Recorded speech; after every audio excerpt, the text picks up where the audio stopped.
આપ જોઈ રહ્યા છો Lakhtar news update channel subscribe કરો, નોટિફિકેશન મેળવવા બેલ આઇકોન દબાવો. ભાવનગર પોલીસ દ્વારા ₹4,90,800ના મુદ્દામાલ સાથે એક ઇસમને ઝડપી લઈ ચોરીનો ગુનો શોધી કાઢ્યો.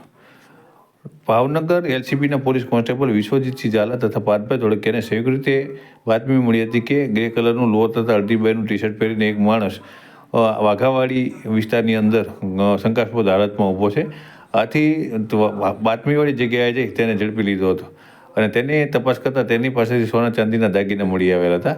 આ અંગે તેની પૂછપરછ કરતાં તે સંતોષકારક જવાબ આપી શક્યો નહોતો. આથી તેનું નામઠામમાં પૂછતા તેનું પોતાનું નામ મુકેશ કાનજીભાઈ ધાપા, ઉંમર 40, ધંધો ડ્રાઇવિંગ, રહે જ્ઞાનગુરુ સ્કૂલવાળા ખાંચામાં જૂની શાકવાડી કાળિયા બીટ ભાવનગર જણાવ્યું હતું. ત્યારે આને પકડી લઈ અને તેની પાસેની જે મુદ્દામાલ હતો તે ઝડપી લઈ અને પોલીસ સ્ટેશનમાં લાવીને તપાસ હાથ ધરવામાં આવે છે.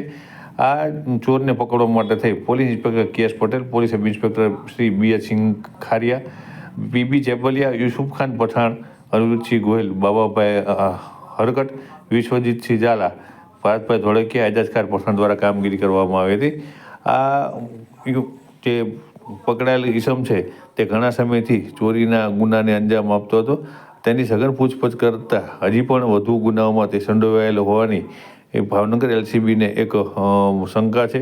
આથી તેને ઝડપી લઈ અને તેના સામે ચોરીના ગુના અંતર્ગત ગુનો દાખલ કરવામાં આવ્યો છે. હાલમાં વધુ તપાસ હાથ ધરવામાં આવી રહી છે.